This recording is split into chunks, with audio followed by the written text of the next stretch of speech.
Tales of Herding Gods Episode 66. In the previous episode, Qin Mu escaped from the treacherous Heaven's lightning-restricted area after an exhausting struggle with the three heavenly kings of the sacred cult. By sheer coincidence, he fell into the war-torn lands of Mound Prefecture, where rebellion and chaos had already consumed the empire. Seeking to return to the capital, Qin Mu boarded a merchant airship flying above the troubled region, hoping for a moment of rest. But what he found instead was a world unraveling. The merchants whispered about sects rising in revolt, passion-parting palace, Three Wonders Castle, and others, while rumors spread that the Eternal Peace Imperial Preceptor was gravely wounded. Yet Qin Mu, remembering the faint scent of herbs and rouge during their last meeting, began to suspect otherwise. Perhaps the Imperial Preceptor's injury was nothing more than a clever illusion, a trap to lure out those who dared rebel. Before he could ponder further, the sky itself turned into a battlefield. Warships clashed, flying treasures roared past, and the merchant ship was caught between Imperial forces and the rebels. Then came the most horrifying sight of all, the insect army of Three Wonders Castle. Thousands of golden insects swarmed like a living storm, devouring flesh and life in an instant, leaving behind only empty human skins fluttering on the deck. And the story continues.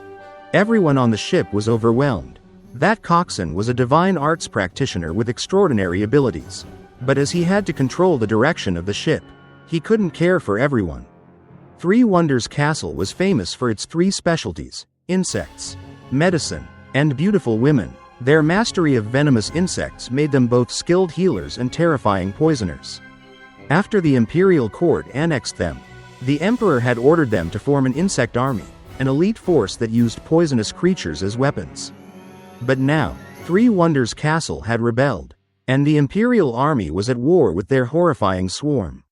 The ship Qin Mu was on had drifted right into this deadly battlefield. Countless golden insects swarmed toward them like a living cloud. Qin Mu's scalp tingled. These creatures were nearly impossible to defend against. He quickly divided his focus, one hand wielding his junior protector sword against attacking soldiers, the other channeling his vital qi. Threads of crimson energy erupted from his palm, forming a blazing sphere that floated in the air. He unleashed the Sunset Sword skill of Yuan Imperial Studies. The spinning red sun exploded into countless sword rays, each piercing through the golden insects. In moments, a carpet of insect corpses covered the deck. At the same time, his sword flashed. A soldier fell with a cry. The coxswain, impressed, handed control of the ship to his assistant and joined the battle. He opened a fire bottle gourd, from which a *9-headed fire phoenix burst forth. Each head spat blazing inferno, reducing the insect swarms to ash and charring any enemy soldier who dared approach. Qin Mu realized the man's cultivation was deep, likely a 7 stars realm practitioner. But the insect army kept coming, commanded by a woman in a military uniform. With a gesture, she sent another wave of golden insects surging toward them. The coxswain chuckled. The second wonder of Three Wonders Castle, beautiful indeed. With a flick of his hand, he enlarged the fire gourd until it towered several men high. Turning it upside down, he unleashed a powerful suction, drawing the insect swarm inside. He sealed it with intricate hand seals, runes swirling around the gourd before fading. Inside, the swarm turned to ash. Qin Mu's eyes lit up. This man's mastery of runes and mudras was profound, his techniques refined through true study. The female general looked shocked. "You're Fire Bandit Fan Yunxiao? When did you turn good and become a coxswain?" Everyone on the ship froze. Merchants and officials alike raised their swords toward the man. Fan Yunxiao spat and said, "What do you mean, turned good?" The general sneered. "You were a discarded disciple of Dao sect, expelled for improper intentions. After that, you became a bandit, plundering merchant ships. You've been wanted by the imperial court for years. And now you're a coxswain?" Fan Yunxiao laughed. "I only robbed during peaceful times. In chaos like this, being a coxswain pays more than banditry. General, have mercy, business is business." Knowing she couldn't afford a fight with such a strong foe, The general withdrew, taking her insect swarm with her. Fan Yunxiao sighed in relief and ordered the ship to move away. The merchants stared at him in terror. He tried to calm them. Relax, everyone, I've turned good. I don't rob during times of unrest. Even the capital has my ship on record.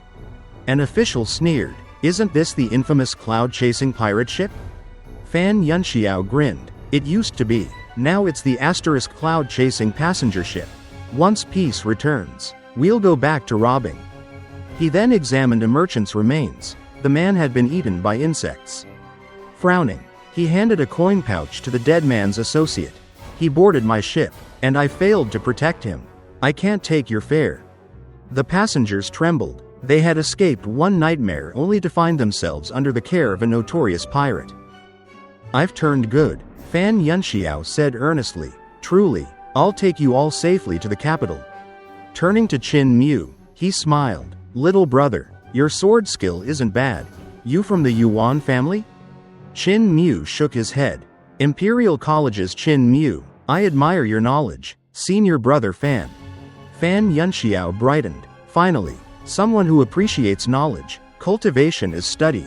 Dao sect's arts all come from learning. Without knowledge, one can't master anything.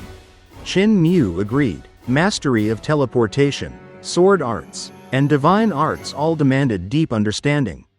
If you joined Dao sect, Fan Yunxiao said wistfully, the Dao master would have liked you. I never understood why he said I had improper intentions. I was well behaved. Qin Mu coughed lightly. Did you become a bandit after being expelled? Fan Yunxiao clapped his hands, laughing. Ah, then the old Dao master truly foresaw my fate. He knew I'd become a bandit and cast me out to fulfill it. Qin Mu was speechless. Then he asked, Senior brother Fan, how's your algebra?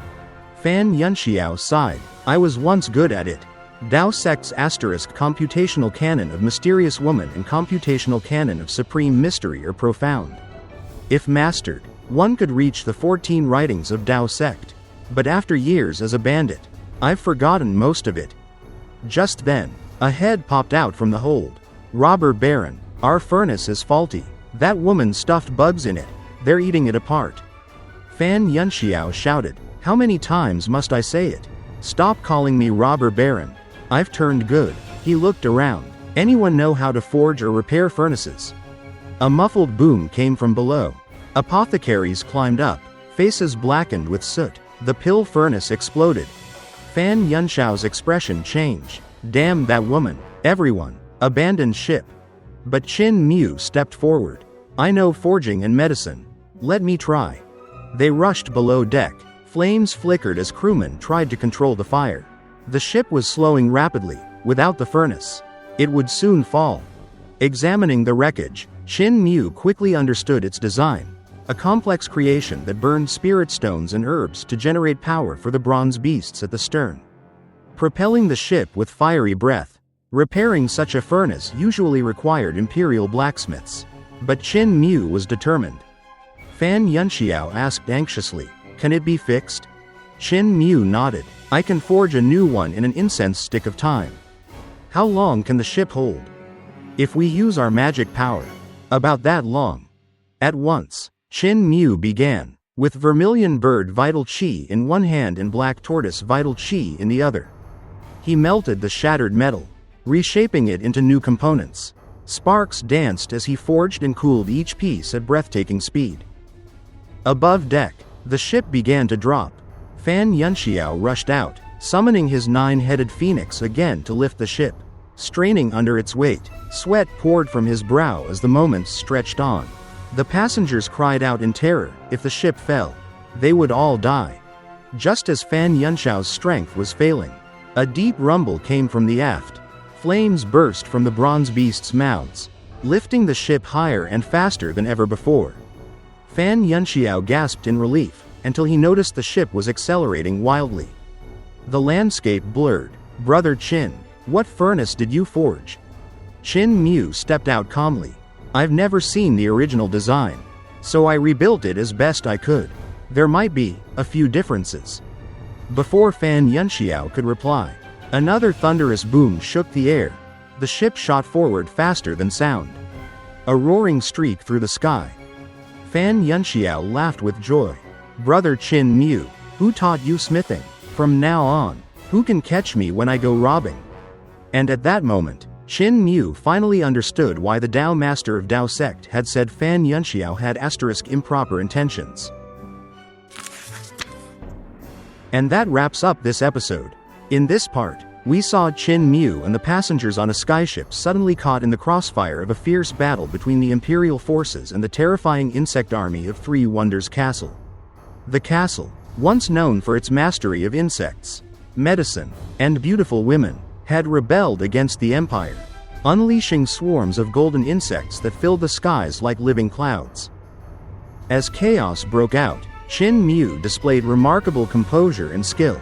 Using the Sunset Sword skill from Yuan Imperial Studies, he summoned a blazing red sun of sword energy to cut down the oncoming insect swarm. His swift and precise movements not only demonstrated his growing power but also his deep understanding of vital qi control. Meanwhile, the ship's coxswain, a powerful divine arts practitioner named Fan Yunxiao, revealed himself to be far more than a simple navigator. Once known as the infamous Fire Bandit, a discarded disciple of Dao sect turned outlaw, he now claimed to have turned good.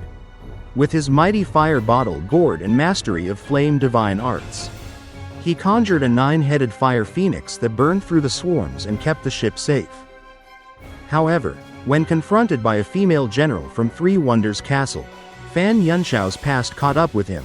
Their exchange revealed his mischievous, somewhat shameless personality. A man who could laugh about being a bandit and call it a profession. Despite his roguish nature, Fan Yunxiao's talent and knowledge were undeniable. His deep understanding of runes and mudras impressed even Qin Mu, who saw in him the value of true study behind every great cultivation art. The calm didn't last long.